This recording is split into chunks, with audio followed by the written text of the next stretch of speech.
Pourquoi la dynastie des Tang nous fascine? Dans cette série de podcasts, nous allons redécouvrir la dynastie des Tang et essayer de comprendre comment cet empire est devenu le plus prospère, international et innovateur pays du monde, en léguant à l'humanité le riche patrimoine qui nous est parvenu jusqu'à aujourd'hui.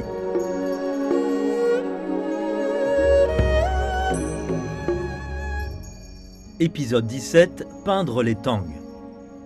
Tout au long de cette série, nous avons pu donner beaucoup de détails sur ce qu'était la vie à l'époque des Tang, et ce en grande partie grâce à la communauté artistique de la dynastie, les lettrés, les calligraphes, les écrivains, les poètes et surtout les artistes.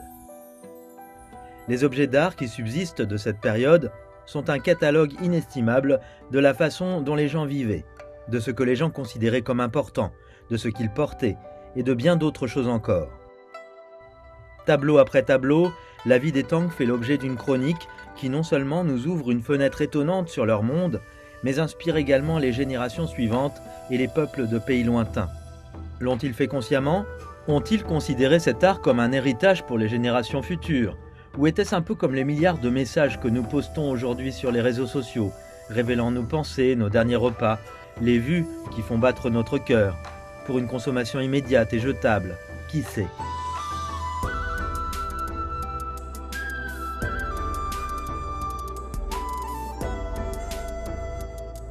Les universitaires distinguent deux types de peinture, le réalisme et la peinture à main levée. En Europe, la peinture à main levée a d'abord été l'expression de la foi. Ce n'est qu'à la Renaissance que les peintres européens ont commencé à s'intéresser au réalisme, puis à y exceller. En Chine, c'est l'inverse. Ce n'est qu'à la fin de la dynastie des Song que le dessin à main levée est devenu le style dominant pour exprimer les émotions, les sentiments et les croyances. Pensez aux peintures de montagnes, de rivières et de rocailles fantastiques. Jusque-là, les peintures étaient plutôt considérées comme des instantanés, des tranches de vie ou des souvenirs. La dynastie des Tang appartenait essentiellement à l'ère de la noblesse. Les nobles aimaient la peinture réaliste. Elle leur permettait de mettre en valeur leur pouvoir et leurs possessions, bien plus qu'une jolie image de paysage. L'un des principaux problèmes des premières peintures européennes était la perspective. Mais ce problème avait été résolu depuis longtemps en Chine. Vous connaissez sans doute la célèbre œuvre « La fête de Qiming au bord de la rivière » de Zhang Zeduan, un artiste de la dynastie des Song. Il utilisait des techniques éprouvées pour créer un panorama réaliste en 3 dimensions. Pensez aussi aux guerriers et aux chevaux en terre cuite, façonnés et moulés individuellement. Ces compétences existaient depuis la dynastie des Qin, quelques 800 ans avant les Tang. Ce sens du réalisme est essentiel pour comprendre l'importance de l'art figuratif qui représente des personnes, des lieux et des événements réels. Les portraits impériaux étaient considérés comme essentiels au soutien d'une dynastie. Il s'agissait d'une représentation très claire de la lignée. C'était la reconnaissance de la légitimité du pouvoir du souverain. C'est un peu comme dans les demeures seigneuriales européennes où les portraits de toute l'ascendance d'un seigneur local vous regardent depuis la grande salle de la demeure. C'était une preuve tangible de la lignée, ces portraits criaient « Voilà pourquoi nous sommes les dirigeants ». C'est pour cette raison que les meilleurs peintres se devaient de réaliser ces peintures avec précision. Parmi les plus grands noms de l'époque des Tang, citons Wu Daozi, qui est considéré comme l'un des grands maîtres du 8e siècle. Il est littéralement entré dans la légende. Une histoire raconte qu'il a été chargé par l'empereur Xuanzong de peindre un paysage sur le mur de son palais. Son œuvre était cachée derrière un écran, de sorte que seul l'empereur pouvait la voir. Il s'agissait d'un merveilleux panorama de forêts, de hautes montagnes, de chutes d'eau, de chemins et de nuages. Un jour, Wu Daozi a invité l'empereur à visiter une grotte dans la peinture en disant qu'un esprit y habitait. Il frappa dans ses mains et la grotte s'ouvrit. L'artiste est entré. Avant que l'empereur ne puisse le suivre, la porte s'est refermée et la peinture a disparu. On n'a plus jamais revu Wu Daozi.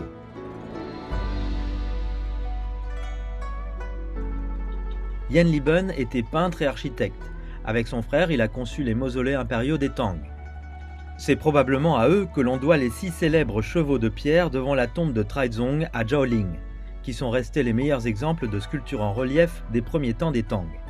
Yan Liben a également conçu des costumes de cérémonie, construit des bâtiments, ainsi que des ponts et des navires à des fins militaires. Premier ministre pendant un certain temps, il a également été le principal peintre de la cour pendant 3 règnes. l'un des points communs entre les grands peintres des Tang était que pour les empereurs, ils étaient des nôtres, des nobles, des courtisans de haut rang.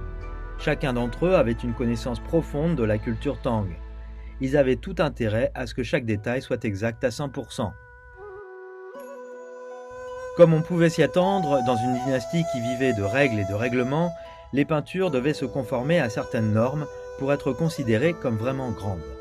Avant tout, elles devaient avoir une qualité spirituelle, une expressivité, contenir un message, et puis elles devaient être réalistes. Enfin, le sujet devait être approprié pour le commanditaire et le spectateur. En général, il s'agit d'une seule et même personne.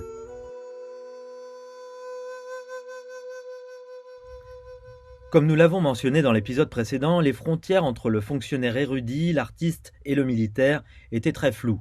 Et cela avait un impact sur le contenu des peintures qui répondait au goût des nobles. À l'instar de l'aristocratie dans le monde entier, la noblesse des Tang aimait les chevaux. Il est compréhensible que les meilleurs peintres de chevaux de la dynastie des Tang, tels que Cao Ba, étaient également des militaires. Wei Wutian, lui aussi célèbre peintre de chevaux, était général sous le règne de l'empereur Xuanzong. Inutile de préciser qu'ils peignaient tous des chevaux de guerre plutôt que des chevaux d'ornement. En résumé, les thèmes adorés par les peintres des Tang étaient les empereurs, les héros, les chevaux et les nobles.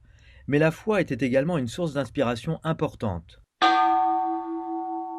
Le bouddhisme et le taoïsme étaient tous deux très forts et inspiraient des œuvres aux thèmes mystiques. Ce n'est que plus tard, sous la dynastie des Song, que le confucianisme est devenu dominant, affectant l'art d'une manière bien différente et plus fondamentale. De nombreuses peintures ont été perdues avec le temps. Une grande partie de ce que nous savons de la peinture des Tang provient d'esquisses et de parchemins réalisés peut-être en préparation d'œuvres plus importantes, et aussi des murs de tombes et des figurines en poterie. Mais même ces maigres artefacts peuvent nous en apprendre beaucoup, comme l'existence d'une nombreuse communauté de peuples nomades venant du nord-ouest et de groupes ethniques d'Asie centrale et même d'Europe, qui reflétaient la nature cosmopolite de la société des Tang. Ces éléments disparaîtront des œuvres des époques ultérieures. En outre, nous pouvons voir un grand nombre de sujets féminins dans les peintures de tombes, les figurines de poterie, les toiles en rouleau et les œuvres calligraphiques datant de la dynastie des Tang, ce qui est malheureusement relativement rare dans l'histoire de Chine. À travers les peintures murales des tombes, par exemple, on peut également voir les changements de normes esthétiques à l'égard des femmes, leur apparence et leurs vêtements. Par exemple, nous pouvons voir un grand nombre de femmes à la silhouette plutôt ronde dans les peintures murales des tombes du milieu et de la fin des Tang. De nombreux ouvrages étaient le plus souvent de nature morale, comme dans la biographie des femmes de Gu Kraizhe, qui vivait au début de la dynastie des Jin orientaux. Le peintre décrit des contraintes morales que les hommes ont imposées aux femmes en soulignant les soi-disant vertus féminines. Le tableau Dames portant des fleurs dans leurs cheveux montre comment les images de belles femmes peuvent donner un aperçu des idéaux de beauté féminine et des coutumes sociales de la dynastie des Tang. Il montre 5 dames du palais et une servante s'amusant dans le jardin, 2 d'entre elles jouant avec un joli chien et le taquinant avec un plumeau.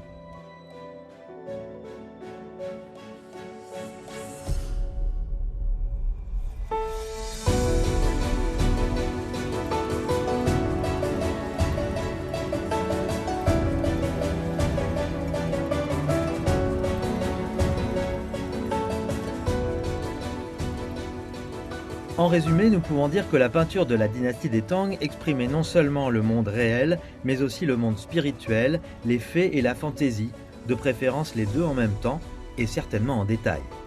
Nous devons nous fier à un nombre limité de peintures, de parchemins, de peintures murales de tombes et de figurines en poterie qui ont traversé les âges. Il ne fait aucun doute qu'il y en avait autrefois beaucoup plus, mais qui se sont perdus dans les sables du temps. Remerciement spécial à Sanlian Zhongdu pour nous avoir aidé à préparer les scripts. Rendez-vous au prochain épisode.